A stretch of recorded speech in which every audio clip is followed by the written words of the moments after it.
And we appreciate you taking time to join us on our webinar this afternoon. We're excited that we could do this yet another time and just help us to understand some of the things that we are going through, even as a community, and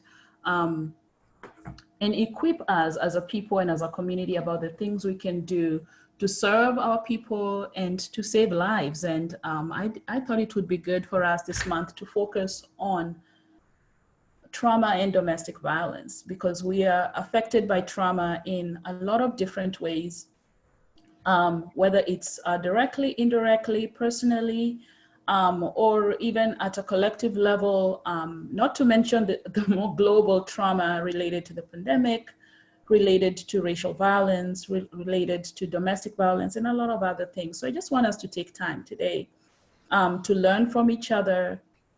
And we have some awesome panelists that we have joining us today.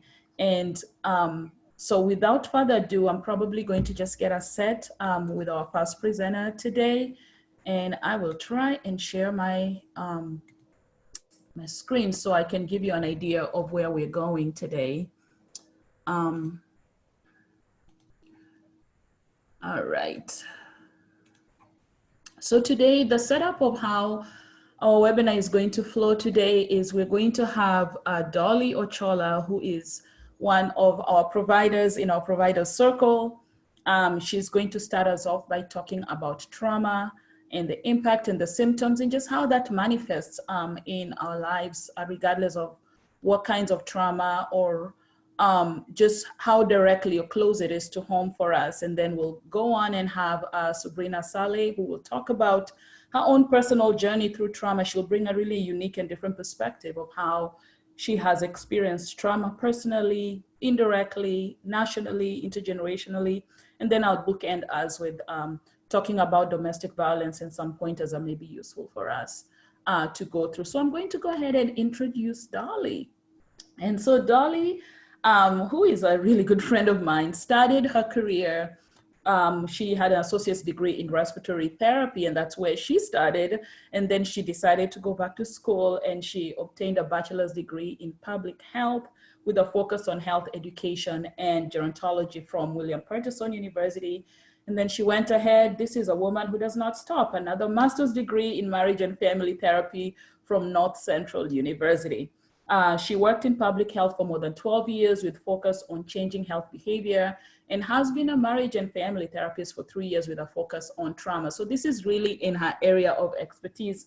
She works with clients of all ages and focuses on the systemic dynamic within families. She's passionate about advocacy and was appointed and served and finished her term as a member of the New Jersey Governor's Diabetes Advisory Council. This is a woman who's committed to advocacy and social justice and serving within her community. She also volunteers in different capacities. She supports her children with Rays of Hope, a youth volunteer organization, and I've seen this actually activated in the community. She also, as a pre-K Sunday school teacher, adult Christian education teacher at her local church. She's also a co-founder of Not in Our Town, which is Howl, a local affiliate of National Anti-Racist Organization, hoping to translate the pain and anger from the recent racist events into real and lasting change in her local community. She loves good music, I can attest to that, dancing, reading, and has been an active member of a local book club for actually more than 8 years. Dolly is married to a really wonderful friend of mine, Barnabas, we just call him Bunny, and she's a mother to 2 awesome kids. Her daughter, Danielle, who just started college, she calls her mini me, and she has a future soccer star in her house, Bryce. So I'm going to yield the floor to Dolly to enlighten us on trauma and dealing with that. So I'm gonna stop sharing my screen, Dolly, so you can take over. Okay, hi everybody. Thank you so much for joining us. So I'm just gonna share my screen and okay, hold on.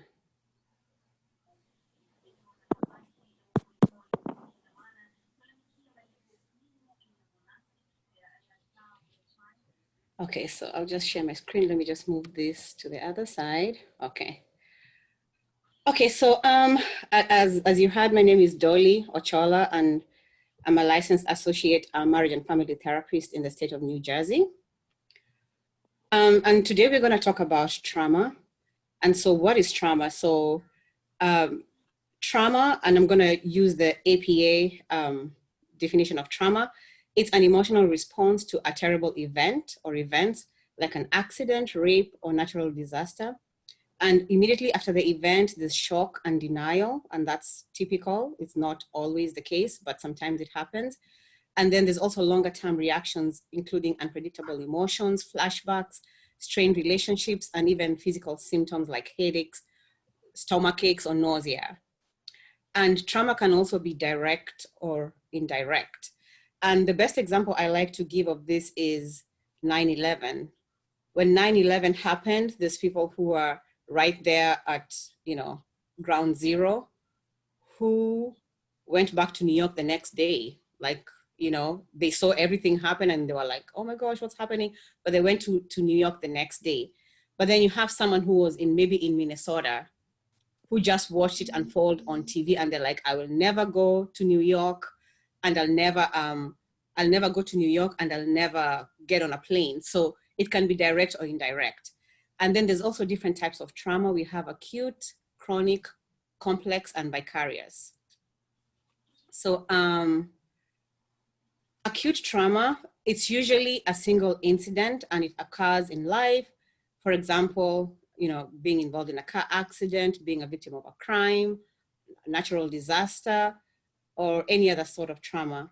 And then we have chronic, which is experienced repeatedly over an extended period of time. So for example, a child who is being sexually abused in a home, usually there are, it happens over a long period of time and it's repeated also.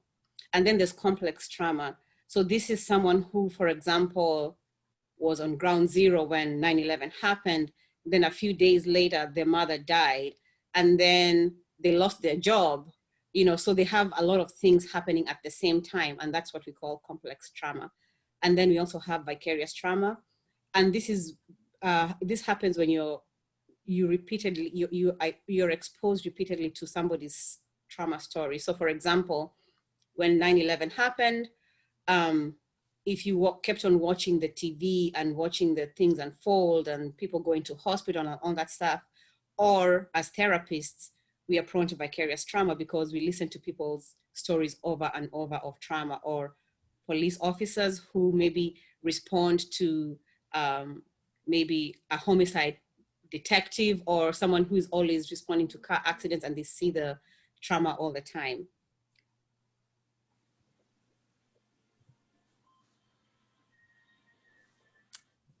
Oh, my keyboard is not cooperating. So then what is a trauma trigger? A trauma trigger is anything that is internal or external that is a reminder of trauma. And the person might not be aware of the trigger at first. Maybe they become aware later. So that means you can be walking with your friend in the mall and then all of a sudden they start sweating and having like a panic attack kind of symptoms, and you're wondering what's happening. Sometimes we're not aware what the trigger is. And then the other important thing about triggers, they don't have to be rational. We like to think logically, but they do not have to be rational. It's only by association. So for example, a kid is walking down the street in downtown New York, for example, and then a dog bites the kid. You might find that the kid associates downtown New York with the bite and not the dog. So the kid might decide that I'm not going to ever go to New York again because I was bitten by a dog. You might think, you know what, downtown New York doesn't always have dogs, so that doesn't make sense. But the kid associates the trauma that he had or she had with a dog bite with the place where he was. So you can't rationalize that. And then a trauma response is the way in which people respond when they are traumatized and when they experience the triggers that remind their brain and body of the trauma. And it varies from individual to individual. It varies in intensity.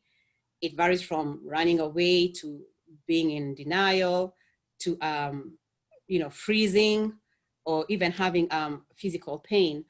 And the thing about trauma response, again, we don't dictate how somebody responds. We are all different, we respond differently. You might find that someone who you think, in your opinion, should be screaming and yelling on top of their lungs because of what they experienced, but all they do is just sit there and they're quiet and they don't talk. So we don't dictate how people react to trauma. And then who determines if it's a trauma? It's the person's perspective. It's the person's perception. So I know that culturally we like to make fun. I know my friends and I, sometimes we sit and say, oh, if we were on American terms, we would be so traumatized because we received beatings when we were younger, and we should be very traumatized. We should be all going to see a therapist. But you see, that is just making light of people's trauma. Someone can slap me and I can be traumatized for a very long time, and then somebody can clobber somebody else and they are not traumatized for a long time. So it's the person's perception that matters, not what we think or how we think they should react. There's a couple of myths about trauma. So people think that if you're traumatized, you have PTSD, and that's not true. You can have trauma, but you don't have PTSD, because PTSD is a very specific diagnosis and you have to meet very specific criteria. And then people also think that trauma always occurs after the first exposure, and that's not true. As I said, someone can be exposed to a very traumatic event and they don't even show signs of trauma. Trauma is everlasting. That's another myth, that once you're traumatized, you'll always be traumatized and there's nothing you can do about it. That's not true. We can overcome trauma. And this is a big one, that weak people are the ones who get diagnosed with trauma. That is not true. And we like to say, oh, she's strong, she'll make it. But when someone is quote unquote strong, they might not make it. They might be traumatized. So it has nothing to do with your weakness or your strength. It's just your body's and your mind's reaction to whatever takes place. And then the other myth is strong people do not get a diagnosis and they don't need help. That's not true. And that's why I sometimes try to avoid using the words, she's strong, because when we hear people saying, she's strong, we kind of let down our guard and feel like, she's good, she doesn't need help, or he's good, he doesn't need help. But that's not true. Strong people who are perceived as strong, can also be diagnosed with trauma.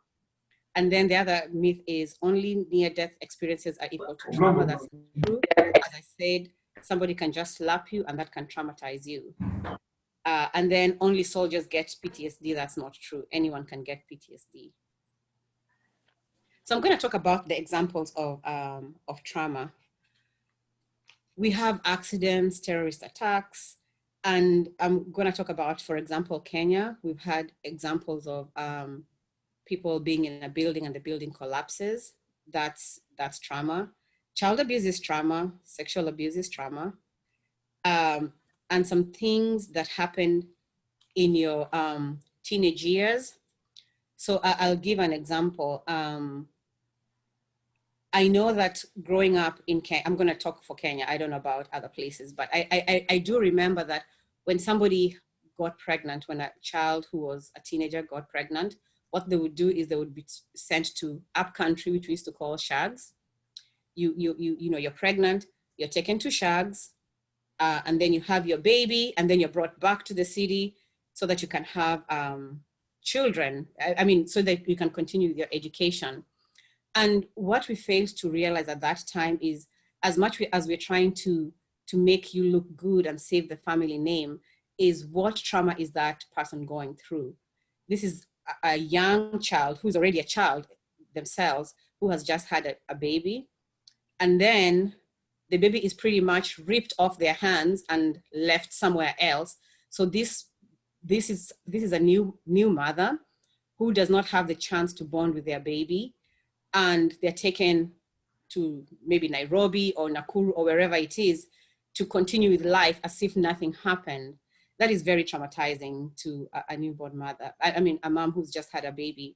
And we didn't realize that. We just felt like, you know what, the focus is you have to continue the education, but that is very traumatic. And then what we say, kuchapwa. I know the Ugandans, they say chiboko. Sometimes people would be beaten with a lot of anger and over. And that is also traumatic. Although we like to say, you know what, I survived it, but have you ever thought about it? Is it that you survived it or you just buried it in the back of your head? And I'm not saying that discipline is not warranted, it is warranted. And then we also have near-death experience, domestic violence, which is a big one, and Dr. Lilian is gonna talk about that. Bullying in schools, that can be traumatic. We've heard of children being so traumatized that they actually end up committing suicide because they've been bullied for a long time and it has not been dealt with. As I said, your job can also be a source of trauma, vicarious trauma, which is therapists, cops, firefighters. Rape is another form of trauma. Mass shootings, childhood marriage, forced marriages, and racism. And as I said before, you don't have to directly experience these things. Sometimes you're just a witness and you're traumatized. And sometimes you find that people who witness such crimes actually are more traumatized or deal with the trauma in a different way. And you would think like, it didn't happen to you. The person who's supposed to be traumatized looks much better than you do, but we deal with trauma differently. So where is this thing? Okay. And then factors that contribute to trauma diagnosis. So when a traumatic event happens, how you end up being diagnosed with trauma matters.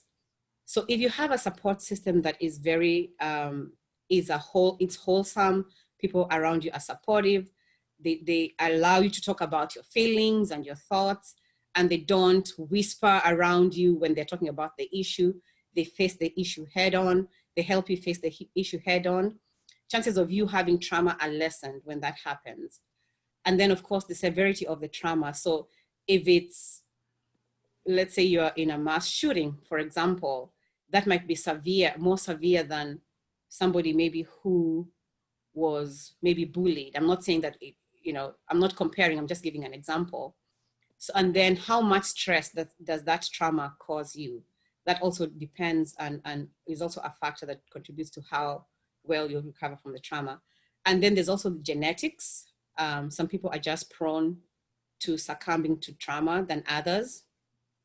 The number of occurrences is also important. So if you're exposed to trauma over and over and over again, or for a long period of time, so think about that child who's been sexually abused from the time they were 11 to when they were 17, that's a long period of time. Or if you got into a car accident and then a year later you get into a car accident and then you get into a car accident, it gets to a point where your body starts getting afraid of even getting into cars. And then there's also the personal history of trauma. So for some people, they had childhood trauma, and that's why I talk about whatever happened in childhood as being important. So you had something happen to you in childhood. So for example, you're that child whose baby was taken away, or you're that person who was always beaten for, unfair reasons in your opinion. And then you come here and then something happens, maybe you get into an accident. And then even though maybe you never got any physical injury, that becomes a trigger. And because you had previous trauma, then it becomes compounded with what you're experiencing at this time.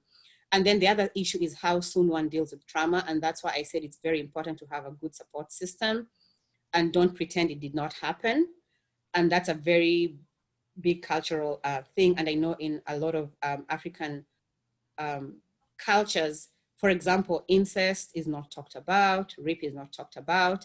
People know that Uncle so-and-so raped so-and-so, and Uncle so-and-so is allowed to come around during Christmas and during family gatherings, and nobody talks about it with the child. They just assume that nothing is happening when the child is actually suffering and the child doesn't feel the support. And so you find that this person, when it comes to adulthood, they might end up meeting someone and getting married, but then when it comes to intimacy, they have issues because they have trauma that was not dealt with before.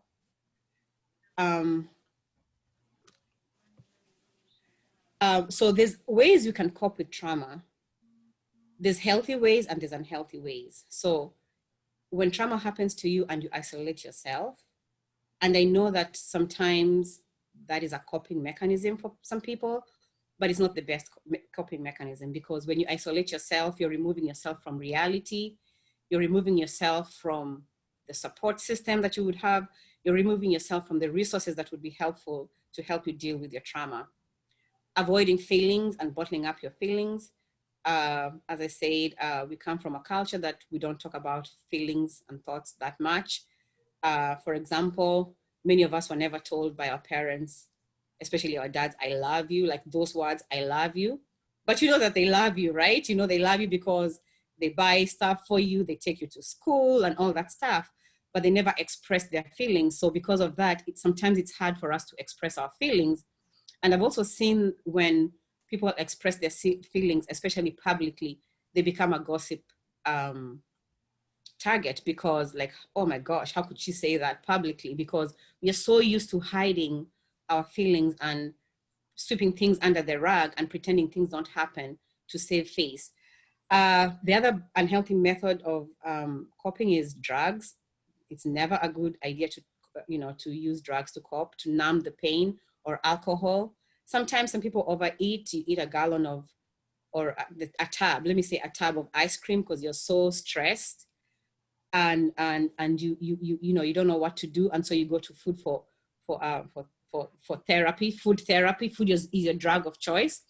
And then some people are in and out of relationships and they use sex as a method of coping, because they want to numb that pain and they want to feel wanted, and so they are in and out of relationships because they feel that it's going to make them feel better. So the key message here is avoiding talking about it or using other coping mechanisms is not going to take away the trauma. The trauma is still going to be there. We have to deal with the root issues.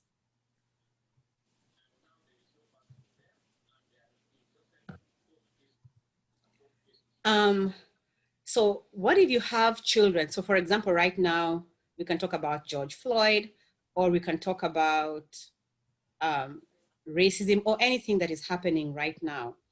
How do you cope with trauma when you have children? The best thing to do with your children is to reassure them and tell them that, you know what, yes, this happened, but just know you're safe. You're safe. We are here to protect you as parents. And if you have any feelings, if you have any thoughts, please come to us and talk to us. And then this is a very important thing, especially when it comes to children. Your reactions and responses to trauma, they affect how your children react. So if you're like, oh my God, I can't believe, like I don't want to say overreacting because that is your natural reaction. But if you react in a way that alarms your child or your children, then that also can traumatize them, because then they're like, oh my gosh, if my mom, who is usually very strong, is reacting this way, then this must be very, very big. And it's okay to express your heart and sadness to kids, but it's important that they see that you are in control and you can protect them. So don't avoid talking about your feelings. Talk about your feelings and tell them, you know what happened is sad. I feel very sad. Sometimes I cry. Sometimes I feel like crying. But then at the same time, reassure them. But you know what? Just know you're safe. Mommy and daddy are gonna, or grandma or whoever is gonna make sure that you're safe. And we have taken these 1, 2, 3 steps of measures. So for example, if it's bullying in school, assure them that, you know what, it makes me feel sad when people bully you. It makes me cry. It makes me angry. But you know what, daddy and I, or I've gone to the school and I've talked to the principal, and you're not going to be bullied anymore. Spend extra time with the children and help them go back to their normal routine as quickly as possible. So, we tend, when traumatic things happen, we tend to just like sit, and not do anything because we're kind of mourning, in a mourning mode. But the quicker you return to activities, normal activities, the better it is. I don't know why my thing is sticking. Talk to children at their level. Don't avoid, as I said. Simplify the language. Avoid exposure to media. And this is also for adults. If you keep on watching the video of George Floyd being murdered, or the video of a building collapsing in Nairobi, or people running away from the building and they're bleeding, the more you expose yourself, the more you re-traumatize yourself. And then allow yourself time to heal. It's okay. It's okay to say that, you know what, this has really affected me. I'm gonna take time away from one thing, you know, like, for example, if you used to volunteer, I'm taking a 1-week break from volunteering because I just need time to gather myself and gather my emotions and maybe seek help. As I said, express your feelings. There's no shame in expressing your feelings. Don't talk about people when they express their feelings. Validate people's feelings. Whether you think they're overreacting or not, acknowledge people's feelings. That is very, very important. And then be patient with dealing with people's feelings and even your own feelings. Sometimes we get upset with ourselves, like, oh my gosh, why am I still crying? This is like 3 weeks later. Why am I still crying about that thing? You know what? It's okay. It's okay for you to feel, to get the feeling so that you can get it out of your system. Exercise and healthy diet, they never fail. They never fail. They help you cope with trauma. Then you need to seek support individually or as a group, and then you need to sleep. And those are my sources. And for me, the take-home message is for us, especially as Africans in the diaspora, is that we need to take ownership of our feelings. We need to take ownership of the fact that we experienced trauma growing up. We still experience trauma right now.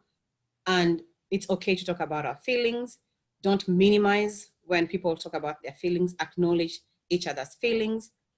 And don't make a mockery of going to see therapists or seeking help, because that's another thing. It's a stigma to seek help. We kind of feel like that person, there's something wrong with their head, ni mwenda wazimu. That's what we say in Swahili, like the person is mad or crazy. No, it's okay to seek help, because only in seeking help do we deal with the trauma. And in dealing with the trauma, we are able to live a wholesome life. And that's it. Wow, Dolly, thank you. Thank you for sharing such wisdom and just allowing us to kind of benefit from your knowledge and your expertise in this area. So I just want to appreciate your knowledge and for you sharing that. And so right now, I just want us to transition. But before I do that, I want to acknowledge just where people are logging in from. I know we do have people from Uganda. Shout out to the Ugandans, the Rwandese people, or Eritreans, Botswana. I think I saw some people log in from the UK, from Canada, and also those who are in the old US of A. Thank you for joining us today. We are really privileged to have you join us today. So thank you, Dolly, for such wisdom. You've touched on even some cultural issues that a lot of times we may not think that they impact us or that they affect how, we navigate life from where we are right now. So, and we can really ignore how we're impacted by things that may even have happened a while back or how we were raised. I know how often we laugh about, oh, I survived that. But then you notice the impact of it showing up in how cynical some of us are or how pessimistic we are, whatever it is, that the way you see the world is affected by your own journey.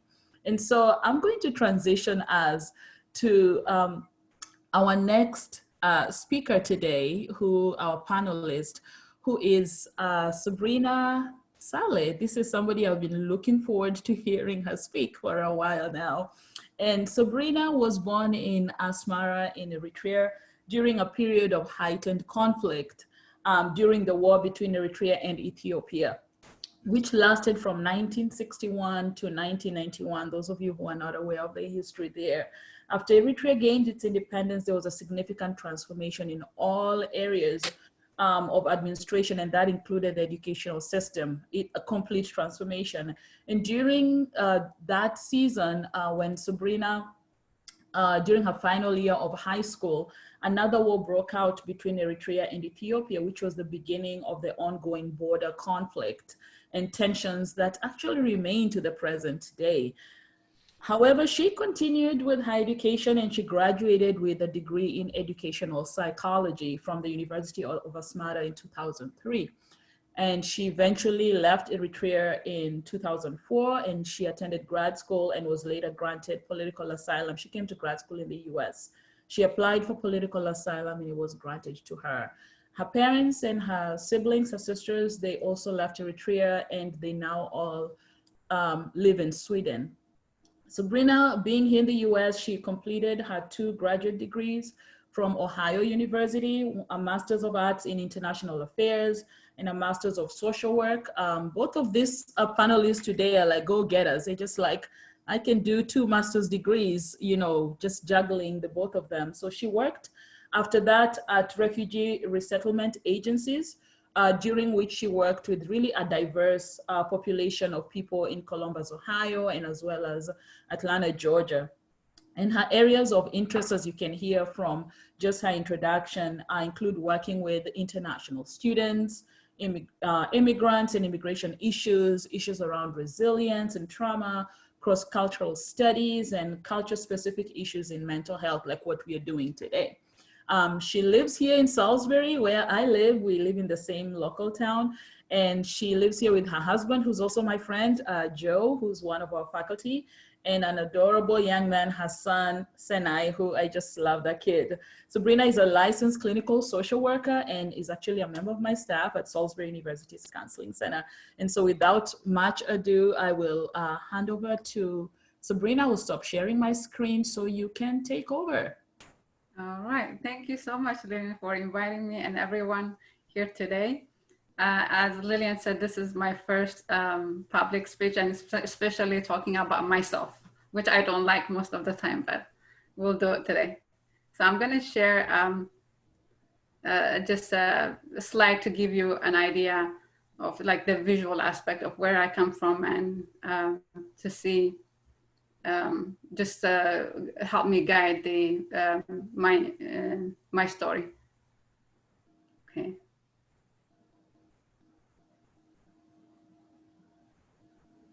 All right. So I don't know how many of you heard of the country Eritrea. I usually even say when people ask me here to make it easier for me, that I say like, well, you can say it's Ethiopia because it's very known. It was, you know, it became independent in 1991. So very few people are aware of its, you know, location, even in geographically speaking. So this is where it is. And some pictures of the city that I grew up in. And this is Asmara, and just kind of compiled like the visual aspect for you guys. And before I show you this clip, I want to talk about, first of all, Dolly, that was really helpful to kind of conceptualize what trauma is. And I was even looking at it in terms of like how I could relate my story with what he said. So again, I want to start with trauma being very subjective. It's the perception of the individual who went through that. So as an Eritrean, I want to kind of focus more on the intergenerational within family. So if you know the history of Eritrea, there's so many parts of the, you know, in the past where it was colonized by different, you know, kind of powers in the past, like the Italians and then the British, all of them. So when you look at it in terms of the family, like if my grandmother lived in the certain period of time where she was exposed to, you know, a certain kind of administration and colonialism, it would affect my mom, and then it goes down to me on a psychological as well as a biological level. So I want to kind of point that out. And collectively, like where you grow up in the community, also how do they cope and what goes on there. And nationally, again, the Eritrea being the, you know, what you've already heard about it, you know, in terms of the war, all of that. So I just want to show you this short clip. It's like 4 minutes to give you an idea of how it has affected communities and people in each household. So it shows like the intergenerational trauma, and then kind of shows you what has been going on throughout history. So let me go back to the YouTube clip here, and I'm gonna play right now. It's Sunday morning in Asmara. As the Eritrean capital waits for the sound of church bells. Hey, Sabrina, Uh-huh. you probably need to stop sharing this one, so you then share the slide that has the YouTube link. Oh, okay, I'm sorry, yeah. Mhm.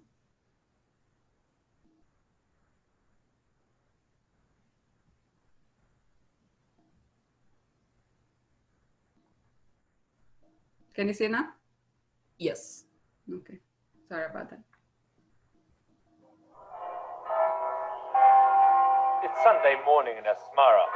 As the Eritrean capital waits for the sound of church bells. A son of the country's liberation war is visiting his mother. It's more than 20 years since Ethiopia's bullet crushed the spine of Gebrselassie, but he's still greeted with the jubilation that befits a war hero. Alem comes from a typical family of Eritrean fighters. Even his mother and sister fought in the same war.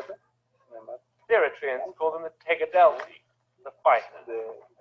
6 years ago, Eritrea won independence from Ethiopia, but the two countries are again at war. I'm not sad. I'm happy because I shedded my blood from my people. My leg is Eritrea. My eyes Eritrea. My everybody is Eritrea. I started the struggle. I'm going to finish it.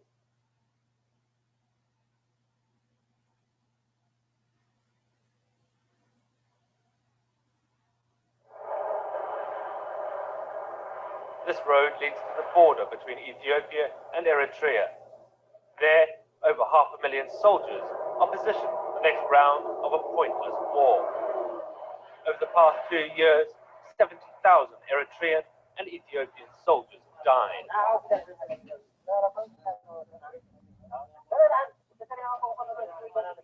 Alem's youngest brother is somewhere on this front line. So are his 3 cousins. One of them is 20-year-old Miliana Mehari. She's doing her national service in the trenches of Torona.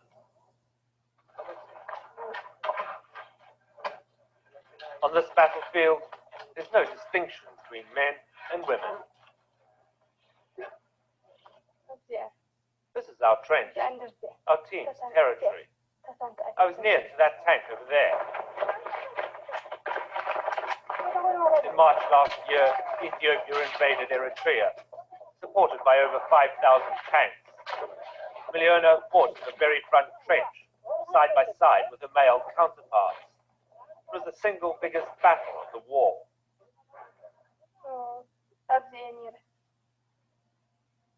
It lasted 3 days, 14th to the 17th of March, 1999. At 5 a.m. they started shelling us. At 6:20, they came with soldiers and tanks.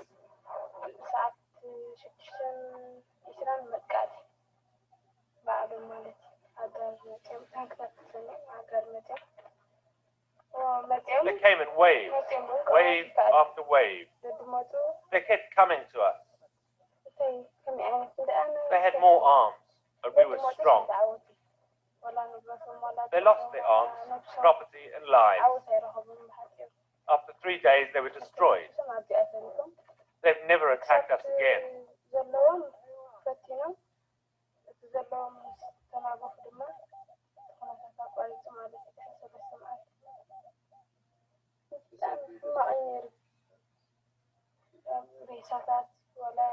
There were dead bodies everywhere. Tanks were burning. Blood was pouring onto the ground. It was very ugly to look at.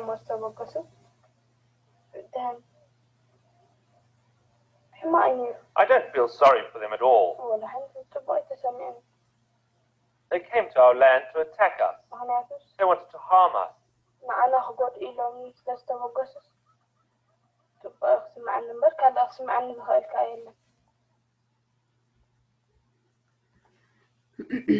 So I wanted to kind of, just highlight the part where you know, the intergenerational, also the, you know, how she's the man's cousin, how at that age was, you know, in the front, and had to kind of, even the way she rationalize, even when she was asked, you know, processing it, you know, she said, I don't feel anything, you know, this is what I'm supposed to do.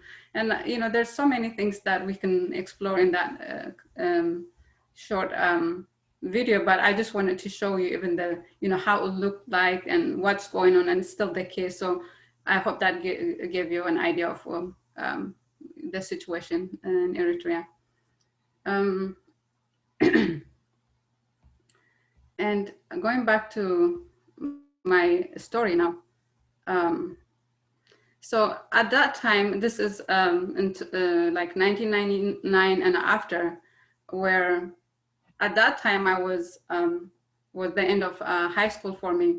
And, you know, normally you take the national matriculation exam. If you fail, then you go to the military, and then you serve, you know, the national service within the military, almost for the rest of your life. But if you pass, then you get to the only university. This is the University of Asmara. Then there is more opportunity for you. So that matriculation exam that you take in high school, it's only one time, and you cannot do it again. If you fail, that's it. So just one decision, if you don't make it, your life is totally different after that. So I was one of the, you know, in terms of even just being a female student, you know, we were the minority. So passing the examination, getting to the university, and, you know, having the, you know, education that I wanted. And I wanted to always kind of study psychology, because I think there was a part of me that wanted to know what is going on around me and about myself. I guess that's the motivation why I got into the field. So after that, I was applying for scholarships, and fortunately I received one. But there is a lot of things that I think it's difficult to cover at this point, but it's very complicated even to figure out to leave the country, because you still are under the, you know, military control. You have to have an exit visa to leave the country. So you cannot just buy a ticket and leave. So you have to apply for exit, and it's always almost always it will be rejected, because you're needed to stay in the country. But at that time, you know, as being a female student, there were like, I was demobilized from the military at that time. Just going back a little bit, that I wanted to kind of include it in the story, is that I was also in the military training in 2000. So that was a year after you saw the girl was kind of narrating the story. So that's still, the war was still going on. So we were all on a standby. I guess fortunately for me, like I wasn't called to be on the front where she was, but we were all on standby, and anything that had happened, I would have been one of them too. And another incident that I want to kind of highlight also, after that, in 2001, I was still at the university. So because it is a government controlled in every aspect of our life, so the university students at that time, including myself, we were trying to stay independent. And when there were certain rules given by the government, we opposed some kind of the, you know, rules that was imposed at that time to go to the summer campaign programs. We were asking, like demanding for, you know, resources, all of that. So because we were perceived as, you know, kind of not being obedient, we were, all of us, the university students at that time, sent to prison. So there's another chapter in my life where, you know, we were put in this place. It is harsh, and there wasn't any, you know, it's not meant for, it's actually designed for people to, you know, to suffer and kind of, you know, rethink their behavior, and kind of way of making you feel like you're not you don't have strengths as an individual, even as a group, as a university student. So that experience was something that personally made me realize that I can't stay in the country anymore. I have to figure out a way to, leave the country and then, find my own life, because I knew that it was going to be always, under the regime and kind of serving whatever they need me to do without even having any right about my life or any kind of my choice, individual choice. So when I left the country after, so many trials, I was fortunate to leave the country with an exit visa. Again, we were very few female students who were given that opportunity at that time. So I wanted to highlight here, again, when I left Eritrea is when I can say experienced the trauma, because the way I look at it is when you are in it and it's happening all around you, you don't even know how to process it, you normalize it, you feel like this is life, you don't see anything. I mean, I've never left Eritrea since I left it by the end of 2004. So when I arrived in the US, the first year is I would say like where I experienced the kind of, I don't know what to call it, the trauma of what I've had, all the experience that I've had in Eritrea. So there are times where I would have nightmares and kind of thinking like, oh, am I still in Eritrea or am I here? Like kind of that feeling of like, am I gonna get, some back here, all of that. So it takes time to adjust. And, so the first year is where I felt like, it felt very disorienting for me, especially because you look at the country, how it is like, how it's very, communal oriented, and it's all like you don't have an identity as an individual, versus here you don't know. I remember even when I applied for asylum, the case that I wrote up, I wrote it down as if it's like this happened to us, we did this. So I remember when I had the interview, I was asked like, is this your case or who are you referring as we? And I didn't understand what I was confused myself why I said that, but at the same time, it's the context where I came from. It is almost impossible to kind of put yourself out of the equation or out of the group mentality and say, this is what happened to me. Yeah, so that's why I think it was difficult for me to even say like I've had an individual trauma. And there's one saying that I want to even kind of say in Tigrinya, it is, they say, "Misab kama'at dargaga'at," meaning the rough translation that I did in English is experiencing hardship with your people is almost like eating a pancake. So you don't really feel it, like you have the cushion. So you're not going to be singled out. So it's not going to be as painful as if it were to happen to you individually. So I think that was a way of coping that I realized after the fact, that I was probably feeling secure because I wasn't the only person. And another thing that I know this piece, and like I'm kind of jumping from one point to another because I've never even processed it fully to tell my story in a more concise way. But I want to tell you, even maybe this is a manifestation of all the complex trauma that I've had. But and one incident that I remember when the first year in the US is a family friend took me to this Dave and Buster, to play like air hockey. And I remember I knew how I could play the game and everything, but after we played it, the friend said, well, I noticed that you were only defending yourself, you didn't strike at all. And I said, I thought to myself like, but I did defend myself. That's all I need to do. And I never realized after the fact that it was by default, I felt like everything is coming to me. I just have to defend myself. I never felt like I need to be proactive or I need to kind of do something beyond defending myself.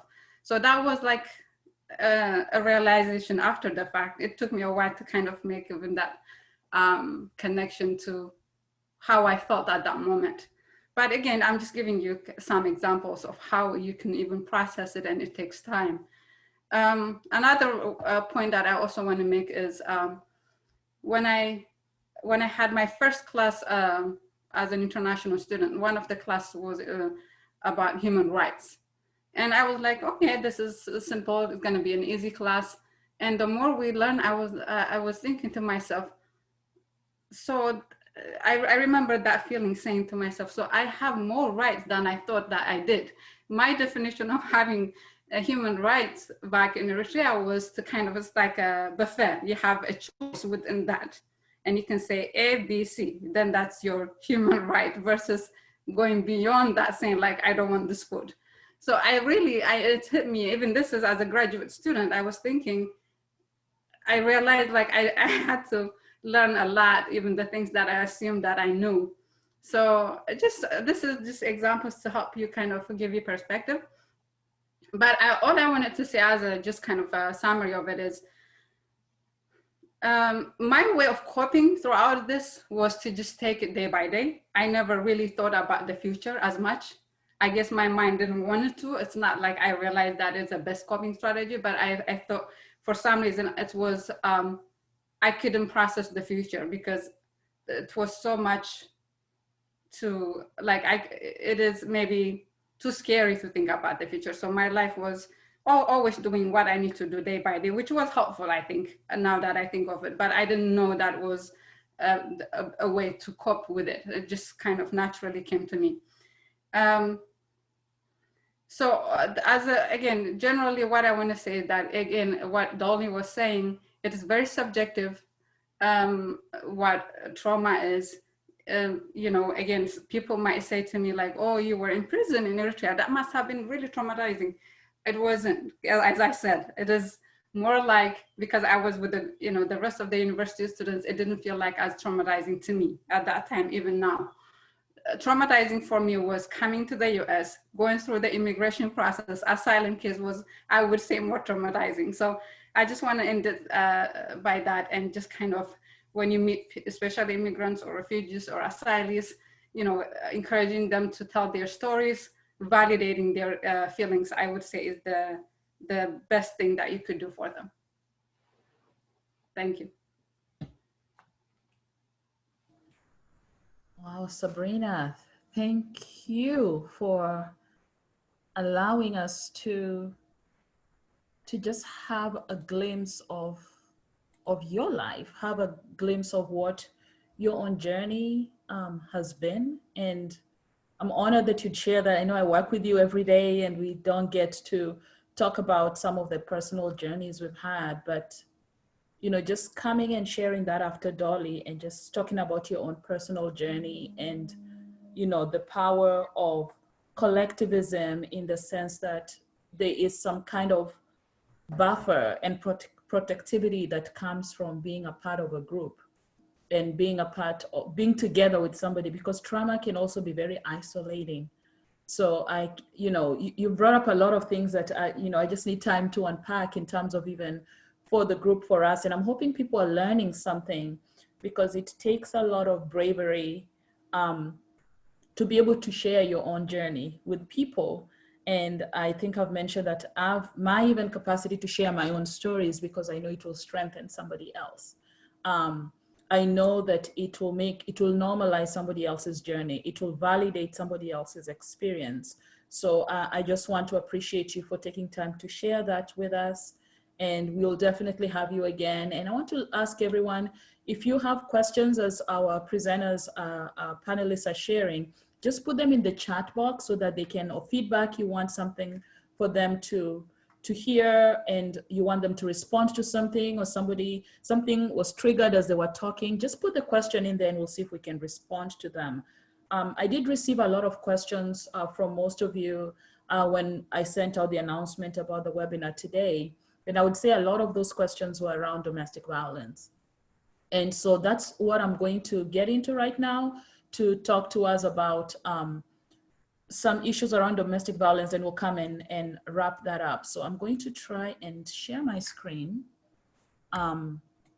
and touch on those. I just want to soak in on what Sabrina and Dolly have shared, but I want to give us some nuggets. And I've folded your responses in here, responses to some of the questions that came up in here. So we'll just answer them as we go. Now, the idea here is, why do people abuse others? I know a lot of people asked me this. Why do people abuse others? Domestic violence and abuse stem from a desire to gain and maintain power and control over an intimate partner, or just somebody around you in terms of somebody you're connected with. Abusive people actually believe that they have the right to control and restrict their partners, and they may actually enjoy the feeling that exerting power gives them. They often believe that their own feelings and their own needs should be a priority in the relationship. Somebody who's abusive believes this is all about me. So they use those abusive tactics to dismantle a sense of equality in the relationship, or a sense of visibility of both partners.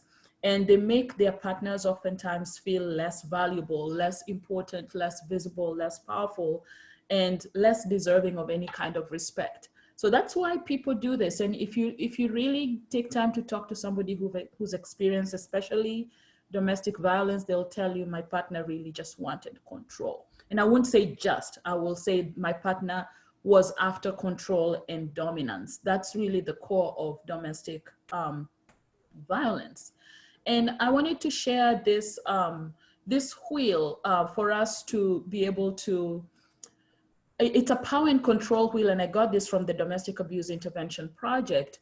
And I won't go too much in depth about it, but it gives you a sense of where there's physical, sexual, even emotional violence within a relationship. The core of it is power and control.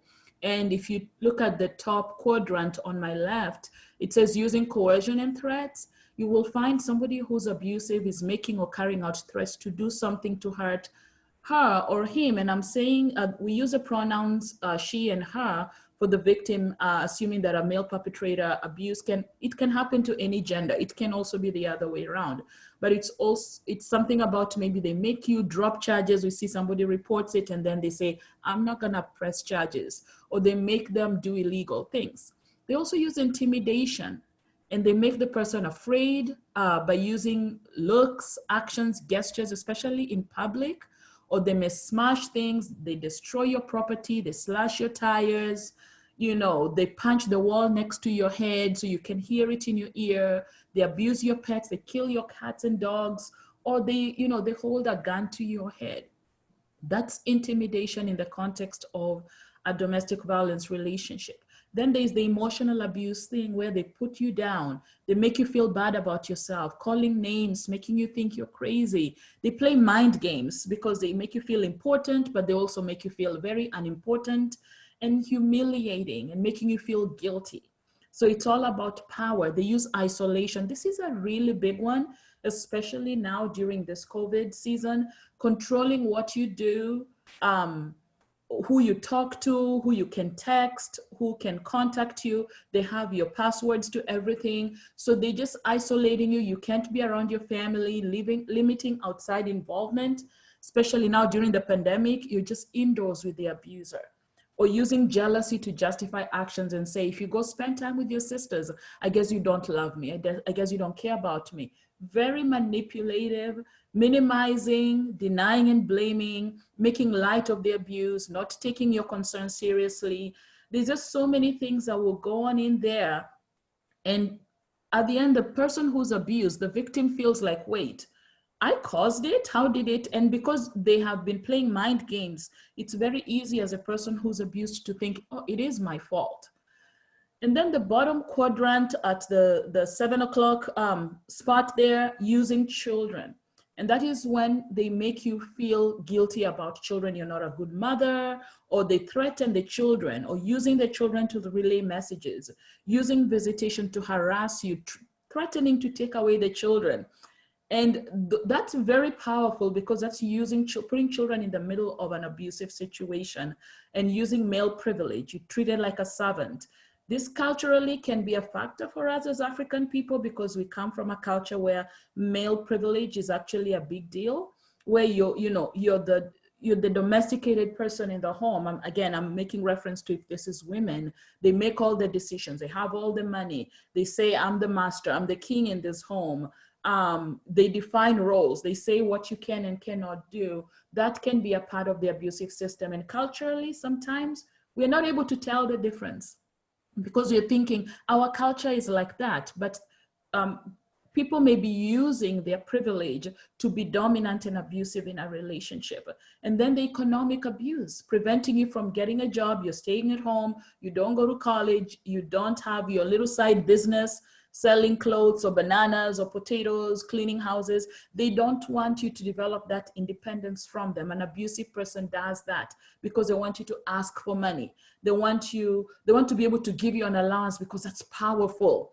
Or if you make a little money, they take it away, not letting you know how much money is coming in, where is it, you can't ask questions. And of course, coercions and threats, I talked about that. This wheel here is about power and control. I got a lot of questions about why does abuse happen? This is why it happens. Somebody who's hungry for power and control will use any of these things in this wheel to dominate their partners. And they can hide behind any of these things to say, but I'm the one who pays the bills. I'm the one who buys school uniforms for the kids. I'm the one who's paying their tuition. So, and you find that you can feel trapped in this situation because of this. And I'll send this all to all of you so you can take a look at it. So warning signs of abuse: when their partner puts them down in front of other people, these are part of what is in the wheel. You've already seen that. They're constantly worried about making their own partner angry. I don't want to make Baba and Jockey angry, so I'm not going to, I'm the instigator, I don't want to do that. Making excuses for their partner's behavior. He was drunk, that's why he did that. His dinner was not ready, that's why he did that. So excusing them. Or their partner is extremely jealous or possessive, that just because they wanted to go to a prayer meeting with you, that becomes an issue, and they say, no, you stay at home. That's a warning sign, because some of us have people in our networks who are in this kind of situation. Look out for those things. They have unexplained marks or injuries. They just tell you, well, I fell down the stairs, but they were pushed down the stairs. It's very unexplained. You're like, this Jenny is not usually clumsy, but she keeps saying she tripped and all that, and you're wondering what happened. That's a really huge sign. Or they've stopped spending time with you. They don't text you anymore. They don't call you, or you're in the middle of a phone call with them and they tell you, I gotta go. And it's so abrupt that you're thinking somebody is in the room, that's why. Or they're depressed or anxious, you notice changes in their personalities. Those are warning signs. Please check on your friends, check on your sisters, check on your brothers, check on your family, especially during COVID, because this may be happening right under your nose and you're thinking, no, it's not happening. It's important to remember that living an abusive relationship can be very difficult and even dangerous. So you're thinking, well, just leave. Your friend or your family member knows what is safest for them. They're the ones who live within those four walls with that individual. So rather than trying to save them, consider how you must empower them to make their own decisions about how to proceed. Empower them. Don't be part of the bullying for them to be compliant. One of the reasons people stay, because I got a lot of people ask me those questions. Why do people stay? They're afraid. I just talked about fear. That wheel has a lot of intimidation factors. They may be afraid of what will happen if they decide to leave, what will happen to their children. A study 2 years ago showed that, see if I can remember this off the top of my head, 55% of women who leave abusive relationships, like they separate from their partners, they get killed within the first 3 months of leaving. And if we count a whole 12 months, 87% of women who leave abusive relationships are killed by their male partners within the first year. So let's not tell people, just leave, because there's this more at stake if they decide they're just gonna walk out. People sometimes will not leave because they believe abuse is normal. It's become so normalized, they may not know what a healthy relationship looks like. Perhaps from growing up in an environment where abuse was common, they may not recognize that relationship is unhealthy. Dolly was talking about things like kuchapwa. When you saw that within the context of a marital relationship or a partnerships, most of the time you would know that that woman, she's always beaten by her husband. So sometimes even we would not take it seriously because it was normal. We knew that, oh, when Baba so-and-so was drunk, we know this woman is gonna get a beating anyway. So sometimes we wouldn't take it seriously, and the person did not take it seriously. The village did not take it seriously. And this person continued in this very chronically abusive situation. So sometimes it's normalized that, you know, everybody beats their wives, so it's okay to do that. Sometimes people stay because of embarrassment or shame. It's often difficult for someone to admit that they've been abused. They may feel they've done something wrong by becoming involved with an abusive partner, especially if this is something somebody may have seen glimpses, they kind of grab your arm and all that, but you stayed. There may be embarrassment and shame. They may also worry that their friends and family will judge them. And Dolly mentioned this a little bit, you know, sometimes we like telling people, speak up, just speak up. I saw some of the comments people put on social media about that woman, unfortunately, who was killed by her husband, a pastor in, was that Orlando, Florida? And some of the comments I saw were like, why didn't she just leave? Why didn't she? We're very judgmental, especially as African people. And so people may not leave because we are telling them, speak up, tell us what's going on. But when they speak up, we judge them. We don't accept them. We don't embrace them. So this is another reason people don't leave. They'd rather stay there than have the whole village in Kampala talk about them. And so they worry about that. So think about those people in your lives who may be experiencing this right now, and think about, how can I empower them instead of judging them? So that's another reason. Low self-esteem is a factor. When an abusive partner constantly puts someone down and blames them for the abuse, it can be easy for the victim to believe those statements. And they say, you know what, it is my fault after all. So their self-worth goes down because they're berated a lot. That's another reason why people stay. Love. I know, you're probably thinking, how can you love? So often the victim feels love for the abusive partner. It may have started out as a very loving relationship, and love is not a light switch. Just because somebody's character is eroding doesn't mean love just died like a light switch. They may have children with them and they want to maintain their family. Abusive people can often be charming, you know, that honeymoon phase of today I whoop you, tomorrow I hug you and I buy you new jewelry. Tomorrow I've broken your arm, the next week I take you to the Bahamas on vacation. The following time you have a black eye, the next time we are at Kay's Jewelers. So that's what happens sometimes, and they say, but he loves me. And they may hope their partner will go back to being that person they married, that person they started with. They may only want the violence to stop, not the relationship to end.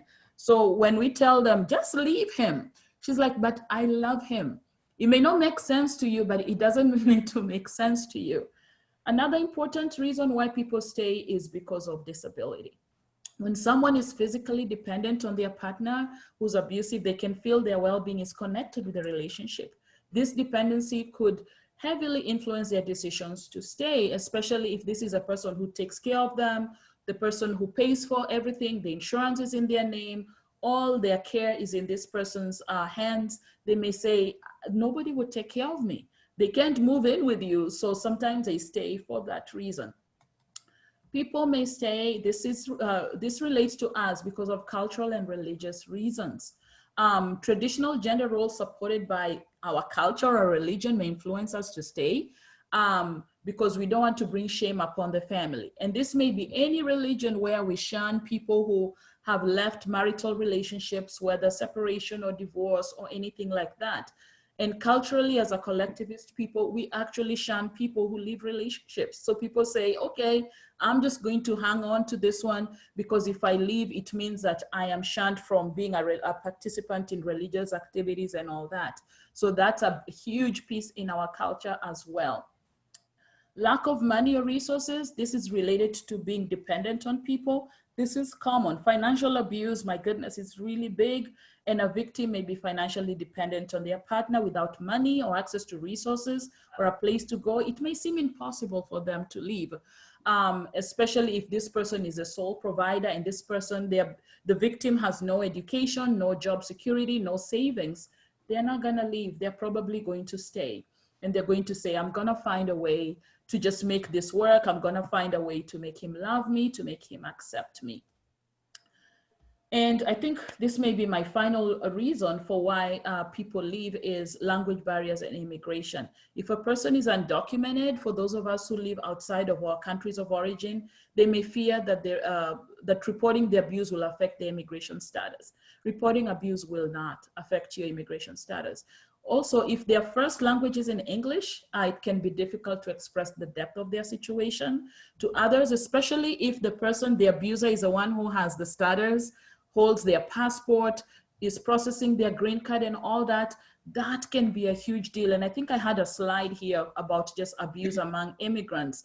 I see this a lot living out here, and some of you who work out in the US and in the Western world, you understand this, because it can be isolating. They prevent the person from learning English or communicating with friends and families from their home country. They cut you off. They threaten deportation or withdrawal of the petition for applying for your papers. They intimidate you. They destroy your passport. You know, they take your driver's license, or they manipulate you about, I'm not gonna sponsor you anymore. They threaten to call immigration on you, economic abuse, and they threaten to have the children or take them away if the police are contacted. Immigrant people, this is a big one. I know there are a lot of African people who are working in Dubai and Qatar and all that. This is a huge piece about the kind of violence experienced and the manipulation in the system regarding that. So keep an eye on that. Check on your friends. If there are those of you who live in the motherland and you're not hearing from your sister and you had she got married to somebody, check out to make sure that this is not an abuse-related situation where they're being manipulated. Safety planning. I wanted to put this slide here because sometimes we just tell people they need to get out. They need to find a way to take care of themselves. Identify if you're the person in the abusive situation, because I'm mindful that there may be somebody who's logged on here and you're the one who's dealing with this. Identify your partner's use and level of force so that you can assess the risk of physical danger to you before it occurs. It may not always be that easy to do it, but just do that. Identifying safe areas of the house where there are no weapons, there are ways to escape. You know, you move to those areas. If there are children involved, don't direct them to where the knives are to hide behind you and all that. If violence is unavoidable, make yourself a small target. Dive into a corner. We teach people how to do this. When I work with people who are experiencing violence and they can't get out, at least not in my timing, I tell them this: dive into a corner, curl up into your ball, protect your face, your arms around you. They can hit a part of you that they can't get. Have a phone accessible at all times, know what numbers to call for help, let friends know your situation, develop a plan and visual signals or just a text, a letter that will help them know, hey, you guys need to call the cops. Practice how to get out to safety. Practice their safety plan with your children so that they know how to get out if they need to get out. Don't get the children in the middle of this. Don't use the children in the middle of this. Try not to wear scarves or long jewelry that could be used to strangle you. Tell your families this. If you know people who are in abusive situations, just tell them these things can save their lives. Create plausible reasons for leaving the house at different times of the day. We are out of milk. I need to go to the store. Oh, I need to, something so that you have a reason that you can use different times to get out of that situation and maybe even get help if you need to. Safety planning is really important. I had to put a couple of slides here to help us because African people, I love us, but sometimes we can push the limit. What not to say? Why didn't you leave the first time he hit you? We're all guilty of saying this. What you should say to survivors: you didn't deserve what happened to you, no matter what. What did you do to make him hit you? I'm not gonna ask for people to raise their hands, but we have done this to victims before. Instead, support them. He must have been drunk when he hit you. Focus on the effects of the abuse, not the cause of the abuse. Knowing why is not necessarily a factor here. It's how can I help with what happened? Listen to them, believe them, and assure them. Don't say, we like this one. Really? I can't believe that. It seems so unlike him to do that. This comment implies you don't believe the victim. It can be very damaging. It's important that you listen to them. Don't be judgmental, offering advice, suggesting solutions. Or you say, but everybody fights in a relationship. This is where you're normalizing that, you know, men are like that. No, instead say, I'm sorry this happened to you. Listen to them. Let them vent their fears and frustrations. Ask them how you can support them during that time. I'm hoping that those of us who are on this Zoom today, you can, even when you're talking to your friends and you're in your prayer meeting, please don't use these lines. And if you hear somebody using these lines in the context of supporting somebody who's been abused, call them out and say, no, don't say that. That's isolating them even further. And we always say this one, there are two sides to every story. You must have instigated him. It takes a lot of courage to confide about an abusive relationship. Even after leaving, they still fear for retaliation. Like I said, the percentage of people who are targeted when they decide to leave is really high. So listen and support without judging. Nobody can treat me like that. You're like, oh, nobody can do that. Why did you let him get away with it? You're really putting this person down. Instead, tell them that the abuse was not their fault. Reaffirm that they're worthy of love, happiness, despite what happened. Another one, we say, I know what you went through. I've dated some jerks before too. Comparison, avoid it. Please, let's avoid comparison because it minimizes the pain. And this is about every kind of trauma. Like what Sabrina just shared. We have no right to tell her, you should know what happened in Rwanda. I went through that.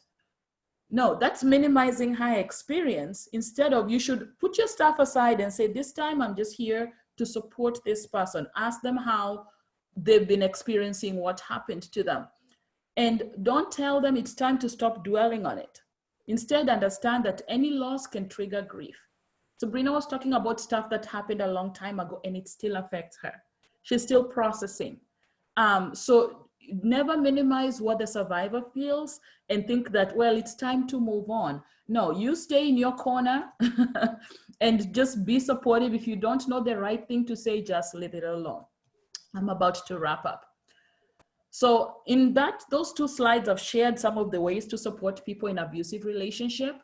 And this kind of captures a couple more. Provide a non-judgmental space that allows them to open up. Safety plan that I talked about. Create opportunities to engage in self-care activities. You can tell them, okay, I'll watch your kids this afternoon, just go take a nap. I'm gonna watch the kids, you go and get a pedicure or just go get your hair done today, you know, without pressurizing them to talk about the relationship. Just say, let's go to the movies, and don't ask, how is Baba so-and-so? No, just check in with them, give them room to breathe. Be there for them regardless of whether they get out of the relationship or not. I know that's hard, but you be there whether they go back or not. It's much more complicated than just get out, because they could be killed for just getting out. They need to gauge what other factors are going on and respect the decision they make and just help them to take care of themselves. Now, some people asked me, so how do you know when is enough enough and when do you know the relationship is unhealthy? Communication is a big one.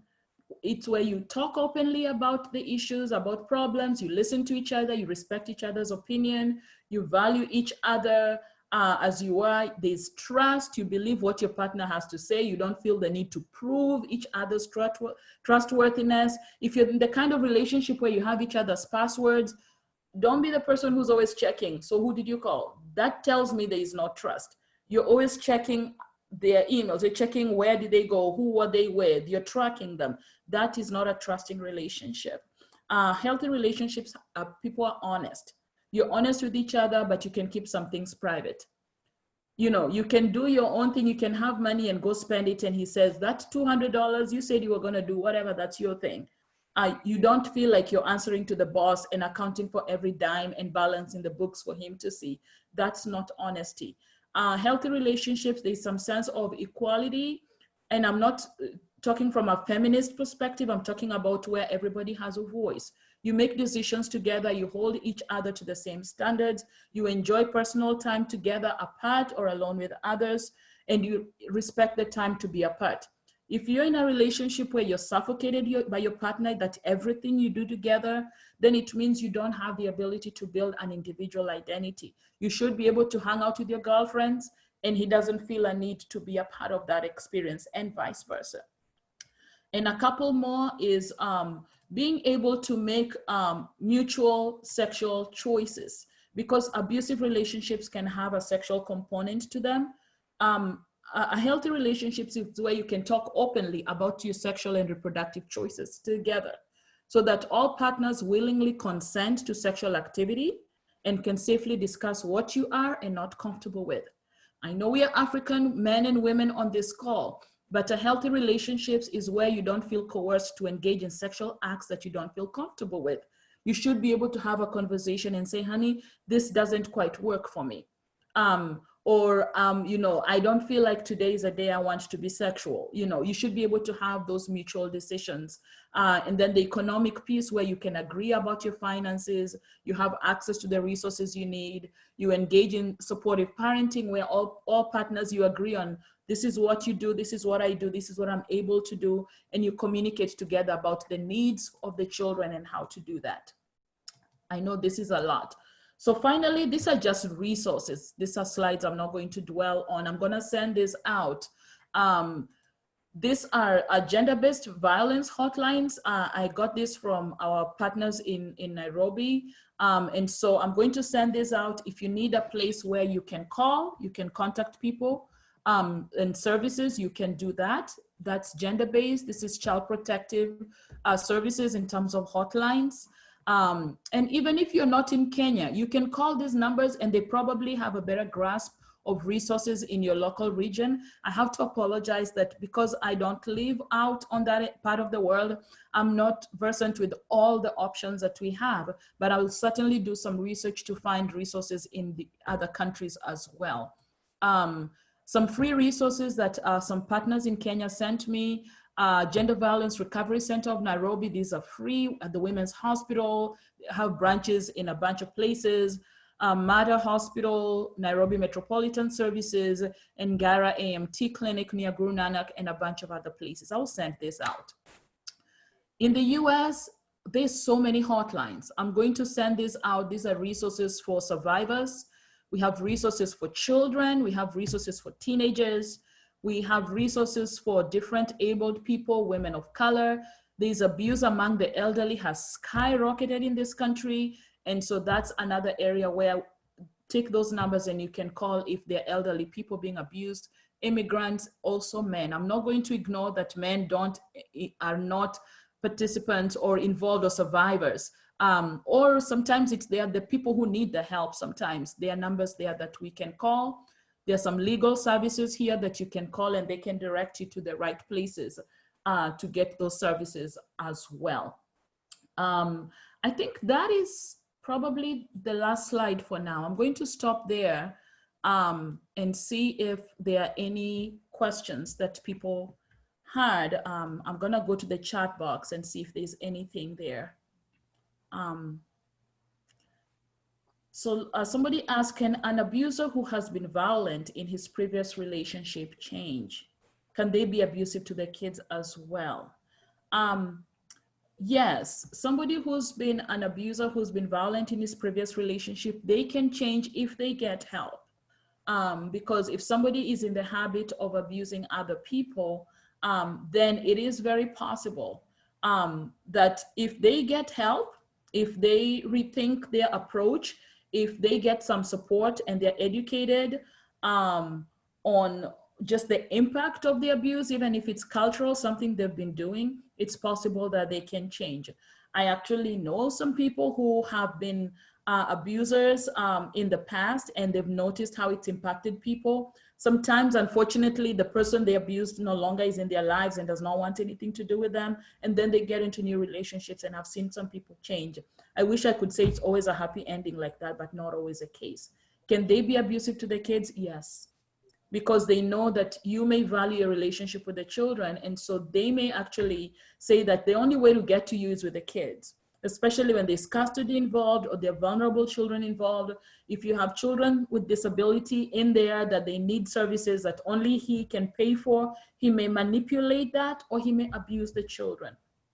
I've seen some relationships end because something happened with a child that now either there was an accident and the child is on disability, or the child is on the spectrum and they realize I can't deal with this and they walk away. Unfortunately, that's happened a lot. I've I've seen people leave relationships because they're like, this is too much, or they stay and they abuse the child. So thank you for that question. But there's always hope, even for partners who are abusive. There are resources that can help for them to make a change as well. Another question I'm seeing is, how do we address requests for help on social media? Depending on your location, there may be some quick numbers like the ones I just put out there that you can use to direct people, especially if you're not going to be judgmental and you really genuinely want to help. It's okay to reach out to that person and provide them support. Of course, safety is a big one. Are you in a safe place? Do you need me to come over? You know, if you have a code word for somebody and I just stop by and I say, hey, I was in the neighborhood and, you know, I just wanted to check. Sometimes you can diffuse a situation by just showing up or by just calling or whatever it is that can interrupt the flow of an abusive moment, as long as you don't try and be the hero to save the moment. You're always thinking about, I'm gonna leave.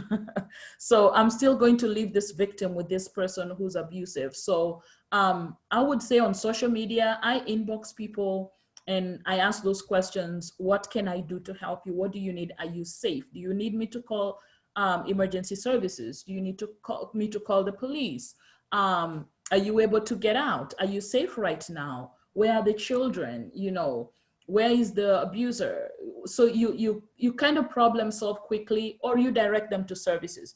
Don't try to be the hero. I'm always finding somebody messaging me and saying, do you have any thoughts of what I should do in this particular situation? Thank you for that question. I'm going to invite my panelists. I know our time is just about up. If there are a couple more questions, you can throw them in there. A question that I know people had asked is, how do you involve men in this?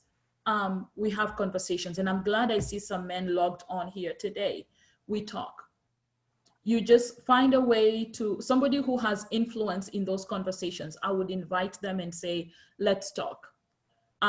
Without trying to be antagonistic, I invite somebody they respect, they listen to ease into the conversation so that they realize the impact, because they're more likely to listen to them. I'm honored that some men called in today, but I know sometimes people be like, I don't want to listen to a woman, especially if people are in very male-dominated mindsets. They'll say, a woman can't help me learn anything in this situation. So I would find another direction to empower them, just with any other, like any other mental health issue. I would invite them to talk with somebody else.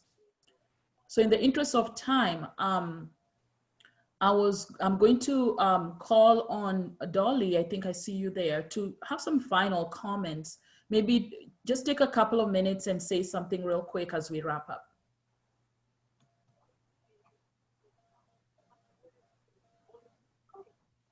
You're on mute, we cannot hear you, Dolly. Sorry, I'm sorry. Trauma is something that we experience, and sometimes we don't even recognize it as trauma. As you know, Sabrina alluded to, she said that it was normal for her because that's what she knew. But just because we don't recognize it doesn't mean it's not trauma. And we should look into our lives and see, why do I react this way when something happens? So for example, why am I always getting startled for no reason? Or why am I so angry? Why am I so harsh with my children? And is it because of what I experience? Because what we experience in life affects who we are and how we react. Mm-hmm. So my parting words would be, let's just look within ourselves and make sure that we look for the help that we need, and we don't minimize the trauma that we've experienced. Mm. Thank you, Dolly. Thank you so much for sharing that. I really appreciate you sharing that, because it does show up a lot in different ways that we may not even notice in how we are raising our kids or treating the people around us. Startle is a big one, and check yourself, all of you on this call, how quickly you startle. It may be impacting, it may be something that has not been resolved or processed that you need to work on, and may be impacting how you're interacting with people. I really appreciate you, Dolly, sharing those thoughts as well. I'm going to invite Sabrina to give us some closing thoughts as well. Sure. I'm just going to reiterate what Lilian and Dolly said, because it's the comparison and minimizing that really kind of makes it difficult to move forward, because even within the Eritrean communities, I hear a lot that I can't say anything about my experience because my brother went through this.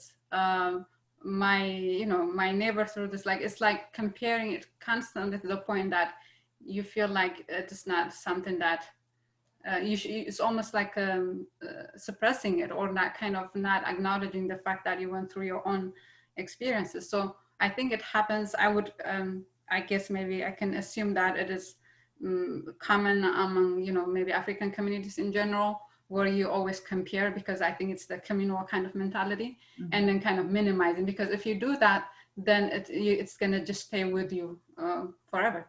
The minimizing can be a factor. I would say we all carry something. I know I have my own trauma that I continue to work through for myself, because every one of us carries something, especially as African people. There has been those moments when something has happened and we kind of minimized it, or we put it aside, or we say, I'm tough, been there, done that. But please, let's engage in some self-care. Let's engage in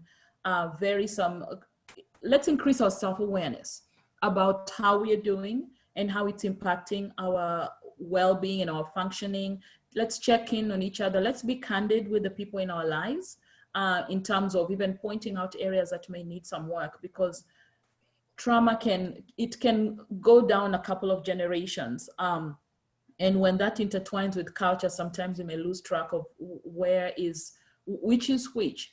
And my parting words also is going to be, let's be mindful of the choices of the words that we use when we're interacting with other people and talking about trauma or domestic violence or what have you, whether it's even on social media, because somebody somewhere who has been gathering the courage to speak up may see those comments and say, that's why I'm not going to speak up, because I know how this is going to be handled, how people are going to respond to me.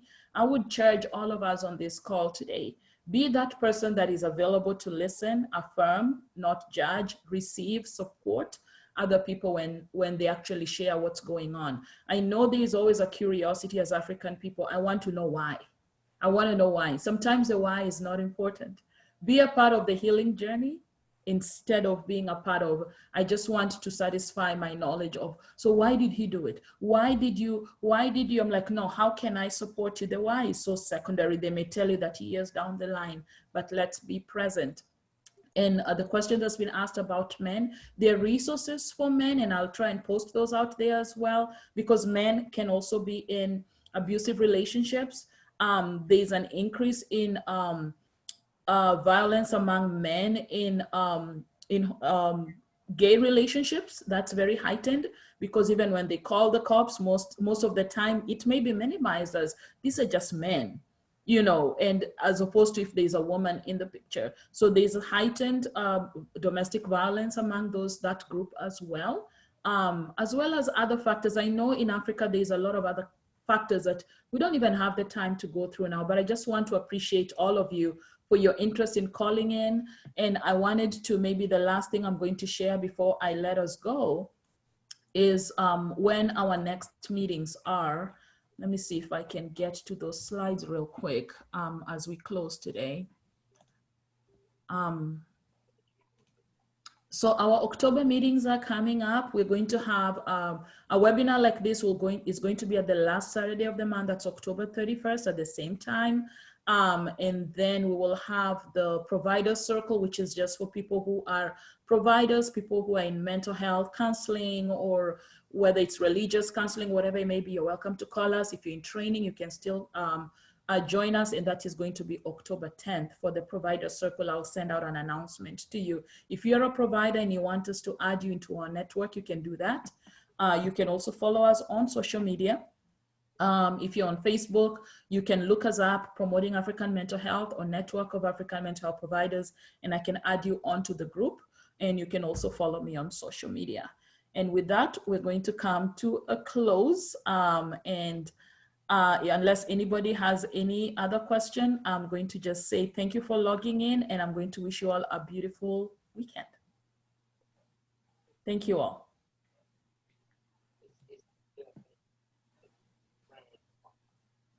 Thank you. Thank you. Thank you. Have a wonderful weekend. Thank you for the presentation. Thank you. That was wonderful. Enlightening. Thank you so much.